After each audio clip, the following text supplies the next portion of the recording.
Hello मित्रों, जैसे कि मैंने आपको बताया था, मैं सुबह योगा से फिर उसके बाद अपना नाश्ता करके और पंचकर्मा से आके अब मैं आ चुकी हूँ यज्ञशाला में। यहाँ पर हवन होता है। देखिए हमारे गुरुजी बैठे हुए हैं और यज्ञ करवा रहे हैं। ये यज्ञ ऐसा होता है जिसकी जैसी बीमारी होती है उसके हिसाब से यहाँ पर यज्ञ में ये आहुति डाली जाती है। और जड़ी बूटियों का जो ये है, ये यहाँ पर बनाया हुआ है, ये डाला जाता है। अभी ये हवन होगा तब मैं आपको दिखाऊंगी। भंडारे सब भद्र भाव देखे सनमार्ग के पथ कहो दुखिया न कोई होवे सृष्टि में प्राण धारे। हे नाथ सब सुखी हो कोई न हो दुखारे सब हो निरोगी भगवन धन दान के हो निरोगी भगवन धन दान के भंडारे। त्वमेव माता च पिता त्वमेव त्वमेव बन्धु च सखा त्वमेव त्वमेव विद्या द्रविणं त्वमेव त्वमेव सर्वं मम देव देव त्वमेव सर्वं मम देव देव। शांति शांति शांति। ओम श्री ऐसे करके विशेष जड़ी से ये सामग्री बनाई गई है हमारे सामने, जिसे अग्नि में डालते हैं तो अग्नि इसको सूक्ष्म करके गैस फॉर्म में रूपांतरित कर देती है। और जब यहाँ आप बैठ के सांस लेते हैं, अनुलोम विलोम प्राणायाम करते हैं, तो सांसों के माध्यम से औषधि आपके लंग्स से ब्लड से प्रत्येक सेल्स तक ये औषधि पहुँची उस व्याधियों को ट्रीट करने का काम करती है। इसलिए आप लोग यहाँ पे रोज आएंगे, अपने फिर पी लेंगे, ठीक है, ये लगा लेंगे, ठीक है ना। घी का इतना बात है। कुछ लोग कहते हैं हम घी को जो है खाने को नहीं मिला, ये लोग जो घी की आहुति दे रहे हैं, इसका लाभ इतना है। हम अकेले खाएंगे तो हमें को फायदा करेगा, लेकिन जैसे अग्नि में घी डाल रहे हैं तो इसमें 1800 गुना में मल्टीप्लाई होती है गैसों में। और ये गैस हमें तो मिलती है, हमारे पूरे परिवार को मिलती है, उसके साथ साथ उससे जो बच जाती है हवा चलती है तो पड़ोसियों को भी मिलती है, पड़ोसियों से जाती है कुछ हवाएं तो और भी जीव जंतु पर सबको इसका लाभ मिलते हैं। इसलिए यज्ञ को कहा गया है कि श्रेष्ठ कर्म, मतलब जितने भी संसार में श्रेष्ठ कर्म है उस श्रेष्ठ कर्मों में भी ये श्रेष्ठ कर्म है ना। यज्ञ वही श्रेष्ठ कर्म, श्रेष्ठ कर्म, इसको पुण्यों की खेती भी कहा गया। जिस तरह खेती में थोड़ा बीज डालते हैं पैदावार उसकी अधिक होती है, इस तरह यज्ञ के सामने बैठकर हम प्रार्थना करते हैं, थोड़ी आहुति डालते हैं, उस प्रार्थना का भी अधिक से अधिक लाभ मिलते हैं। थोड़ा घी डालते हैं, उस घी का भी अधिक से अधिक लाभ मिलते हैं। यहाँ पे दूसरे का सहयोग करने, बैठने में, व्यवस्था करने में, उसका भी लाभ हमें अनंत मिलते हैं। यज्ञ को कहा गया है पुण्यों की खेती, ठीक है।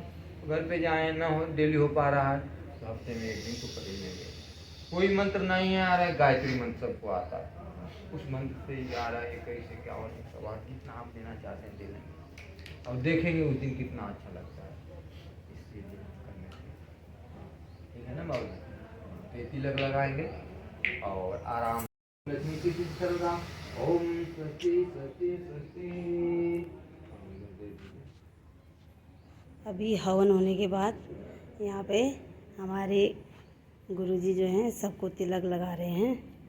और जब भी सारे जो भी स्वास्थ्य साधक हैं अपने अपने रोग के हिसाब से यहाँ पे हवन किया जाता है।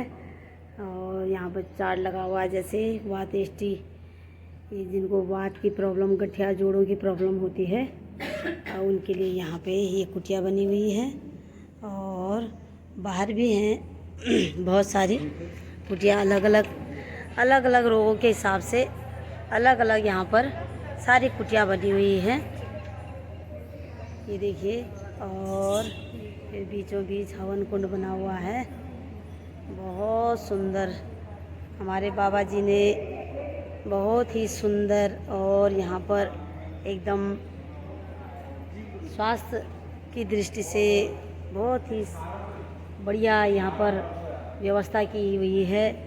और जो भी जैसे जो भी मरीज होते हैं जिनको जो भी प्रॉब्लम होती है उसके हिसाब से यहाँ पर उनको हवन की यज्ञ के माध्यम से उनका भी उपचार किया जाता है। जैसे कि ये लगा हुआ है और ये हैं हमारी बहन जी जो यहाँ पर की देख रेख करती हैं। देखिए हाय बोल दो और यज्ञ चिकित्सा के माध्यम से भी रोगों को ठीक किया जा सकता है। यही हमारे बाबा जी ने यहाँ पर सदी हमारे गुरु जी ने बताया हुआ है। और थोड़ी सी जानकारी हमारे गुरु जी बताएंगे। गुरु जी आप थोड़ा सा ये बताइए, जैसे हम लोग यहाँ पर थेरेपी ले रहे हैं और योगा भी कर रहे हैं और जो हमारे पंचकर्मा वगैरह सारे हो रहे हैं और हमें भोजन के माध्यम से भी यहाँ पर चिकित्सा ही मतलब जो भी खाना है हमारा वो भी एक दवाई के तौर पे दिया जा रहा है। तो ये यज्ञ का क्या महत्व है यहाँ पे? यज्ञ जो थेरेपी है ये जो थेरेपी है शास्त्रीय चिकित्सा है जी। ये नहीं कि आदि का, ये शास्त्रों में इसका जो है चरक संहिता जी, आयुर्वेद की जो महान बुक हैं उसको लोग डॉक्टर लोग पढ़ के डिग्रियाँ लेते हैं जी, उस चरक संहिता में भी ये चिकित्सा का वर्णन है। पंचरत्नाकर संग्रह, अथर्ववेद, सारे मतलब शास्त्रीय जो आयुर्वेद की बुकें हैं, जी। शास्त्रीय जो बुकें हैं उसमें सारे में जो इस ये चिकित्सा की महिमा बताई गई है। जी, इसमें क्या होता है कि जो हम जड़ी बूटियों से दवा तैयार करते हैं ना, जी, जी, जी, बुक में लिखा है कि जिस जड़ी बूटी से वो दवा तैयार होती है जी गुरु जी। उसका काढ़ा बनता है, काढ़े से जो है गोली बनती है, वटी बनती है, वाह। ये वही रॉ मटेरियल है जी, जी, जी, उसी का। जब इसको हम जब अग्नि में डालते हैं तो अग्नि इसको सूक्ष्म करके गैस फॉर्म में रूपांतरित कर गैस। देती है और उस गैस फॉर्म में वही मेडिसिनल कंपाउंड्स पाए जाते हैं जो हम गोली खा के लेते हैं, जो काढ़ा पी के लेते हैं। ठीक है, जी, ये जी, सीधा जी। हमारे सांस के थ्रू औषधि जाती है। जी, 3 तरह की यहाँ पे औषधियाँ दी जा रही है योगराम में। एक डॉक्टर जो लिख रहे हैं गोली वटी जो लिख वटी, रहे हैं हाँ, वो हाँ। ठोस रूप में है वो तो ठोस रूप में। और एक जो है आपको काढ़ा लिख रहे हैं, मिडग्रेट वाटर लिख रहे हैं जी, तो लिक्विड रूप में है। ठीक है जी। ना। और ये जो है यहाँ पे आपको जो ये चिकित्सा में यज्ञ उसी चिकित्सा को में। जो है गैस फॉर्म में दी जा रही है। जी, जी, ठीक है। जी, तो आप सबको पता है कि जो चीज़ जितनी सूक्ष्म होती है जी। उसकी पावर, उसकी शक्ति अधिक होती है। जी, जी, जी, तो उसी औषधि को हम जड़ी बूटियों को अग्नि में डालते हैं तो अग्नि इसको सूक्ष्म करके इसके गुणों को बढ़ा देती है। जी, मतलब कहें तो ये जो है नैनो टेक्नोलॉजी है। नैनो टेक्नोलॉजी जैसे आज का युग नैनो टेक्नोलॉजी है। बिल्कुल। कोई भी वस्तु ले लीजिए, उसको क्या करते हैं, उसको सूक्ष्म करके जितना वो सूक्ष्म करते हैं तो उसकी पावर, उसकी शक्ति बढ़ती चली जाती है।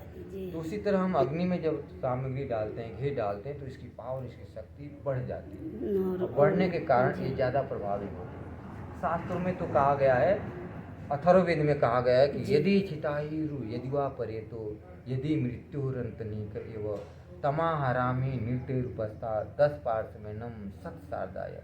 मतलब किसी की आयु क्षीण हो चुकी है, वो जीवन से निराश हो चुका है, मृत्यु के बिल्कुल समीप पहुंच चुका है, तो भी ये चिकित्सा उसे मृत्यु के मुख से वापस लौटाने का काम करती है। ये अथर्ववेद में कहा गया। जो हमारे 4 वेद हैं, यजुर्वेद, सामवेद, एक अथर्ववेद, उस अथर्ववेद में ये चिकित्सा की महिमा बताई बताएंगे। पंचरत्नाकर संग्रह में भी है, मतलब चरक संहिता में है। ये इतनी प्रभावशाली, इसलिए यहाँ पे लोगों को जो अधिक से अधिक लाभ मिलता है। यहाँ पे आने के बाद लोगों को अधिक से अधिक लाभ मिलता है। जी गुरु जी, ठीक है। धन्यवाद गुरु जी आपका जानकारी देने के लिए, बहुत बहुत धन्यवाद।